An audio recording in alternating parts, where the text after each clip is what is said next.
ప్రధాని నరేంద్ర మోదీ గారు ఇండోనేషియాలో పర్యటిస్తూ ఉన్నారు. ఆ ఇండోనేషియాతో చాలా ఒప్పందాలను కుదుర్చుకున్నారు. మన బెంగుళూరులో ఉన్నటువంటి ఐఐఎం ఉంది గదా!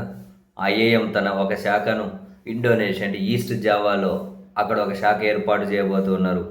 అంతేకాకుండా మన అమ్మలపొదిలో ఉన్నటువంటి అత్యంత శక్తివంతమైన సూపర్‌సానిక్ క్రూజ్ క్షిపణి బ్రహ్మోస్ ఉంది గదా! ఇకపై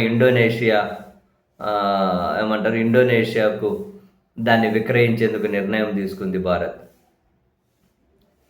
ఈ మేరకు కీలకమైన ఒప్పందాన్ని కుదుర్చుకున్నారు. ఇంకో అస్త్ర క్షిపణి అంటే మొత్తం మీద రక్షణ ఒప్పందాలు కీలకంగా ఉన్నాయి. ఇందులో బ్రహ్మోస్ను కూడా విక్రయించాలి అని చెప్పి కీలకమైన నిర్ణయం. ఇవే కాకుండా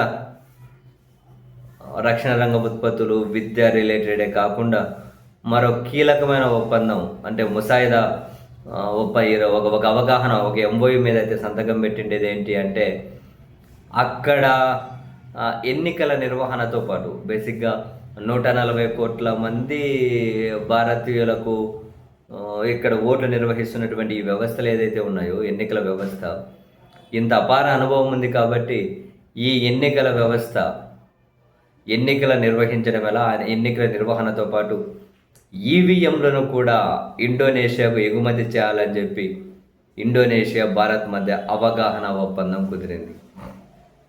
బహుశా ఇది ఫస్ట్ ఇండోనేషియాతోనే కావచ్చు మనం ఎన్నికల నిర్వహణతో పాటు ఈవీఎంలను కూడా ఎగుమతి చేయడం.